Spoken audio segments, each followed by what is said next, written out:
This is the Taeyang-go. On board is Kim Jong Un, the ruler of North Korea.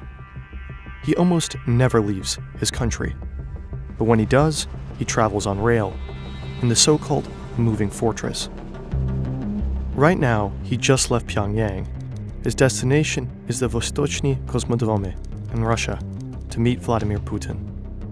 The journey will take him around 2 days and well over 1,000 kilometers through foreign land. Kim has many enemies. How does the Taeyang-go keep him safe?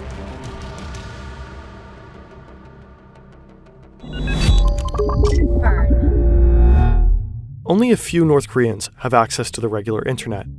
If you're able to watch this video, you're probably living in a country that allows you to access all the websites and platforms the world has to offer. Well, most of them. NordVPN can help you bypass geo-blockings. Streaming sites such as Disney Plus often have drastically different catalogs depending on where you're surfing from. Select a country and enjoy content that's usually not available in your area. Platforms like Booking.com often have different prices in different countries as well. Use a VPN to find the cheapest offer and save some money. Additionally, the built-in darknet monitor can notify you when your personal data is being leaked online. Threat protection can block harmful advertising and trackers. Go to nordvpn.com/furntv and get an extra 4 months on a 2-year plan, plus a 30-day money-back guarantee for your secure online journey. We appreciate NordVPN for sponsoring this episode. By checking them out, you support our reporting. The Taeyang-go is escorted by 2 additional trains. One drives ahead to check for dangers, like planted explosives on the tracks or ambushes on the sides. The other one secures the back. It is filled with heavily armed security, ready to rush to the Supreme Leader's rescue, if need be. A helicopter scouts the area ahead. He accompanies the convoy the entire time Kim is traveling through North Korean territory. Cargo planes station additional personnel at the closest airports along the route. The Taeyang-go has reinforced bulletproof windows. Its walls and bottom are hardened to withstand explosions. Multiple compartments are carrying heavy weaponry. The train is equipped to fight back against attacks from above with anti-aircraft missiles.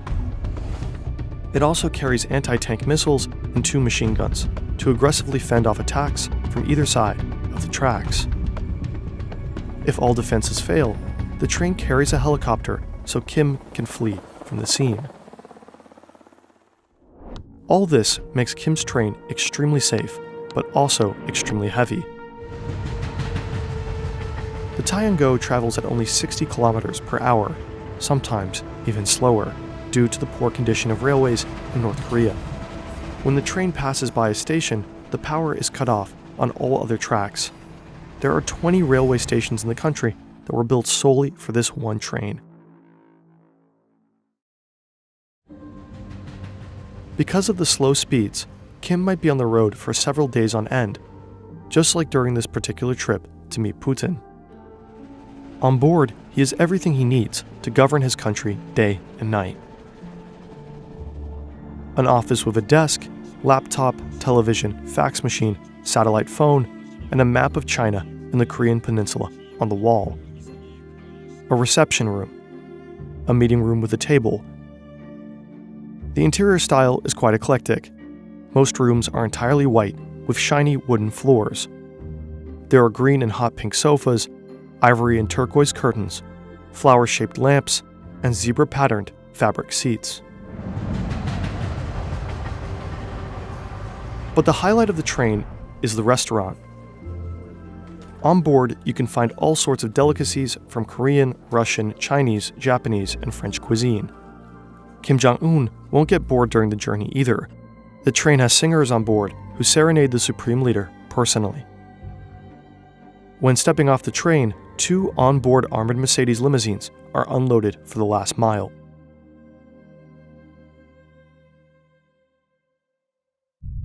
Train travel has a long tradition in the Kim family. This is the Kumujin Palace, where the remains of Kim Il-sung and Kim Jong-il are laid to rest. Right next to their remains, you'll find life-size models of their personal train carriages. There's even said to be a painting of Kim Jong-il proudly standing next to his train, a map with small lights shows the many journeys they took. Taking the train started as a safety precaution.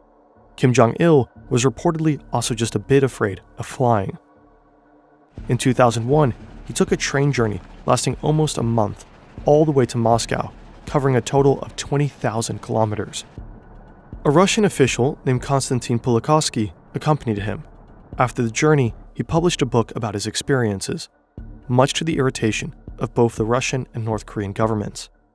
That's because for a long time, the Korean leaders' trains were shrouded in utter mystery. It was never announced when they would move and where. Also, the interior was largely kept secret. In 2004, Kim Jong Il's train passed through the Yeongcheong station near the border with China. Just hours later, a massive explosion killed about 160 people and injured 1,300 more. Supposedly, a train parked at the station laden with oils and chemicals was hitting power lines. There were speculations that this might have been an assassination attempt. That's not entirely unlikely. There have been many reports of internal power struggles in North Korea over the decades. The security of the train was reportedly boosted after the incident. In 2009, Russian photographers were banned from taking pictures of the train while it was en route to the then president Dmitry Medvedev. Entire villages in Siberia were instructed to stay indoors until the train had passed. In the era of smartphones, this is no longer possible and, in some cases, not really desired, because the train also serves propaganda purposes.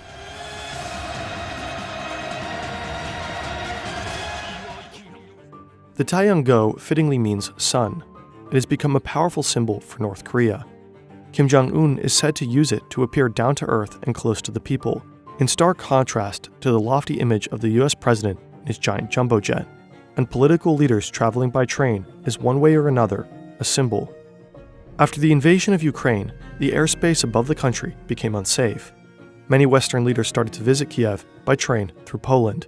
This has been coined as iron diplomacy. In the case of North Korea, the Taeyang-go in some ways accentuates just how uniquely isolated the country is. The supreme leaders rarely, or perhaps never, visit most parts of the world. There is also a certain irony in the train supposedly symbolizing the modesty of the Kim family. Journeys always have a destination. Kim's train finally arrives at Vostochny Kosmodrome. He is greeted with one of the longest and perhaps most uncomfortable handshakes in history.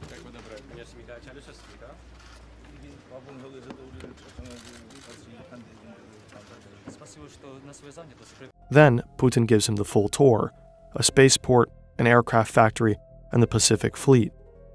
Later, there's vodka, a ballet performance, and a walrus show. The reason the two men meet is quite serious, however. Russia is running low on ammunition and allies in its war against Ukraine. North Korea has enormous stocks of ammo and is not afraid to supply it. In return, the country could receive technical support from Russia for building new satellites and missiles for its nuclear weapons program. No official outcome has been announced, but Russian Foreign Minister Sergei Lavrov recently visited Pyongyang shortly after the meeting. He thanked North Korea for its support in the Ukraine conflict and reaffirmed the partnership between both countries. North Korea, in turn, officially recognized the territories captured by Russia as Russian sovereign territory. Lavrov didn't commit on weapons deliveries, but according to the US government, North Korea has already delivered over 1,000 containers of ammunition and military equipment to Russia.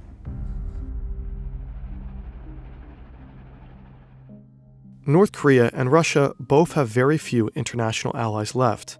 While the Taeyang-go tries to be a symbol of power for North Korea, it is also a sign of the country's deep isolation. Vladimir Putin has accepted an offer to visit Kim Jong Un in return. This would be a good chance for him to take his very own ghost train.